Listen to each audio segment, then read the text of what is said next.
존경하는 김진표 국회의장님과 선배 동료 의원님 여러분, 정의당 국회의원 장혜영입니다.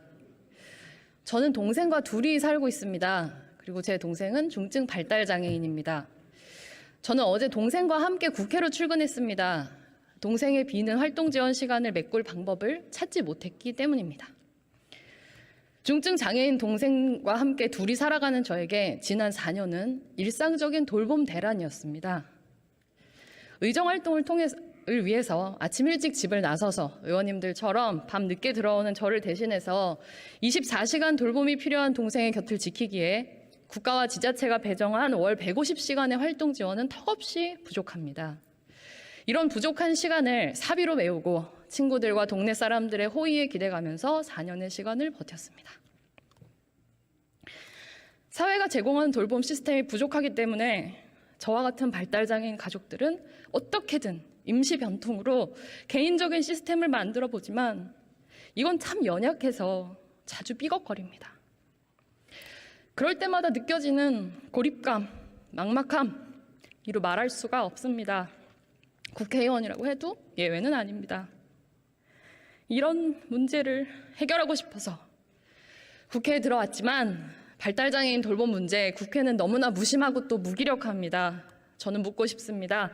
윤석열 정부가 약자 보호 예산이라고 자랑하는 내년도 예산안이 과연 이런 상황에 처해 있는 발달장애 가족들의 어려움을 덜어줄 수 있을까요? 전혀 그렇지 않습니다. 정부가 늘렸다는 장애인 돌봄 예산은 최중증 발달장애인 가운데서도 극소수를 대상으로 합니다. 일상생활 대부분 타인의 지원이 필요한 16만 명의 중증 장애인 그리고 그 가족들은 올해 같은 어려움을 내년에도 감당해야 합니다. 이뿐만이 아닙니다. 장애인 콜택시 예산, 인건비 반영은커녕 국토부에서 여야 합의로 올렸던 271억의 증액마저 걷어차고 단 10억만 증액했습니다. 저상버스 예산은 전년 대비 삭감됐습니다. 장애인들의 자립을 위한 교육권, 노동권, 이동권 보장에는 인색하기 짝이 없지만 장애인을 사회에서 격리하는 시설 예산으로 1조 3천억 원이 편성됐습니다. 전세 사기 피해자, 후쿠시마 해고염수 방류로 인한 피해 어민 지원, 영세 소상공인 지원 형편없이 부족합니다. 기후위기를 걱정하는 시민들과 기후위기의 피해자를 지원하는 예산도 턱없이 부족합니다. 1.5도 상승이 코앞에 왔지만 대한민국은 재생에너지 예산은 절반으로 줄이고 국가 기본 계획으로 투입하겠다고 했던 재정도 당초보다 3조 원을 깎았습니다. 기후 대응 기금도 줄어들었습니다. 우리 미래 대비 예산은 어떻습니까? 결국 정부는 R&D 예산 복원을 거부했습니다. 정부의 5조 원 삭감에 국회는 겨우겨우 6천억 원을 복구할 수 있었습니다.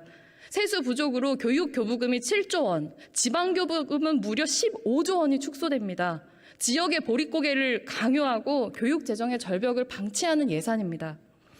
이런 윤석열 정부의 기후, 민생, 미래 약자 포기 예산의 근원에는 부자 감세가 자리하고 있습니다. 법인세부터 종부세에 이르기까지 5년 동안 90조 원에 달하는 전방위적인 부자 감세가 나라에 쓸 돈 자체를 없도록 만들고 있습니다. 물가 상승률에도 못 미치는 긴축 예산을 편성했음에도 불구하고 4%의 재정 적자를 감수하는 이유입니다. 그럼에도 국회는 무력했습니다. 민주당은 부자 감세를 저지하지 못하고 오히려 더 많은 부자 감세에 합의했고 총지출을 늘리기는커녕 수정안을 통해서 3천억 원을 삭감하는 데 합의했습니다. 당초 정부안보다 더 긴축된 예산이라는 말입니다. 양당의 밀실 예산 협상 관행을 통해서 국민들은 어떤 예산이 왜 줄어들고 왜 늘어나는지 그 과정도 아무런 이유도 알지 못한 채로 왜 매번 이렇게 국민들의 고단한 삶이 이렇게 예산에서 배제되는지 알 수 없는 채로 소수의 정치인들이 정한 결론만을 그냥 전해 들어야 합니다. 존경하는 선배 동료 의원님 여러분, 비민주적인 과정은 결국 비민주적인 결과를 낳습니다. 이런 예산으로는 기후도 민생도 미래도 약자도 아무것도 지킬 수가 없습니다. 밀실에서 이뤄진 이런 졸속적인 예산안 합의는 소수 정치인들의 과도적인 합의일 뿐 국민 모두의 합의가 될 수 없습니다. 복합 위기를 마주하고 있는 이 엄혹한 시기에 대한민국 정부의 예산이 우리 사회 약자들의 삶을 정말로 지탱해야 한다고 믿으신다면, 대한민국의 미래를 지켜야 한다고 믿으신다면, 그리고 그 결정의 과정이 민주적으로 처리되어야 한다고 생각하신다면 오늘 올라온 이 예산안에 단호히 반대해 주십시오. 조금이라도 더 제대로 된 논의. 저희는 이것보다 더 나은 예산을 만들 수 있습니다. 경청해 주셔서 감사합니다.